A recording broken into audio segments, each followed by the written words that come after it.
இது proper certified ப்ராஜெக்ட்டா அப்படின்றத சொல்லிருங்க சார். சார் இது வந்து உங்களுக்கு ஒரு DTCP approved and RERA approved 11 பேங்க்ல இருந்து லோன் கொடுத்து இந்த இடம் வந்து வாங்கலாம்னு சொல்லி அப்ரூவல் பண்ணியிருக்காங்க. இது வந்து ப்ராப்பர் சர்டிஃபைடு ப்ராஜெக்ட் அப்படின்னு சொல்றீங்க. இந்த இடத்துல வந்து ஒருத்தவங்க லேண்ட் வாங்கணும் அப்படின்னு நினைச்சாங்கன்னா டாக்குமெண்ட்டை லீகலாக அவங்க செக் பண்ணி பார்த்துக்கலாமா? தாராளமாக செக் பண்ணலாம். ஏன்னா இது வந்து 15 ஏக்கரு. ஸோ ஒவ்வொரு சர்வே நம்பர் வைஸ் வந்து டிஃப்ரெண்ட் வரும். ஸோ அதனால் கம்பெனியுடைய ப்ரொசீஜர் என்ன அப்படின்னா, ஒருத்தர் வராரு பார்க்குறாரு. ஸோ உதாரணத்துக்கு எனக்கு வந்து பிளாட் நம்பர் 205 வேணும் இல்லை 105 வேணும் அப்படின்னா ஒரு டோக்கன் அட்வான்ஸ் கொடுத்து அந்த பிளாட்டை அவர் வந்து கன்ஃபார்ம் பண்ணிடுவோம்.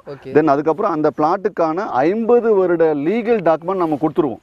ஒரு பெரிய ஃபைலில் கொடுத்துருவோம். இதுக்கு முன்னாடி ஆட்டிருந்தது, அதுக்கு முன்னாடி ஆட்டிருந்தது, அதுக்கு முன்னாடி ஆட்டிருந்ததுன்னு சொல்லி என்டையர் ரெரா காப்பிலேருந்து அப்ரூவல் காப்பிலேருந்து பேங்க் ஒப்பீனியன்லேருந்து என்டையர் 50 இயர்ஸுக்கான டாக்குமெண்ட் கொடுத்துருவோம். இந்த 50 இயர்ஸ் டாக்குமெண்ட்டை கொண்டு போய் அவங்க வந்து அட்வொகேட்டர் கொடுத்து செக் பண்ணிவிட்டு ஓகே திருப்தினா மட்டும் ஸோ ஃபர்தராக ப்ரொசீட் பண்ணலாம். கைஸ், நீங்கள் இந்த இடத்துல லேண்ட் வாங்கணும் அப்படின்னு நினச்சிங்கன்னா லீகலாக டாக்குமெண்ட்டே கொடுத்துருவாரு. நீங்கள் வந்து செக் பண்ணி பார்த்துட்டு அதுக்கப்புறமா அடுத்த ப்ராசஸ் என்ன அப்படின்றத நீங்கள் அப்ரோச் பண்ணிக்கலாம்.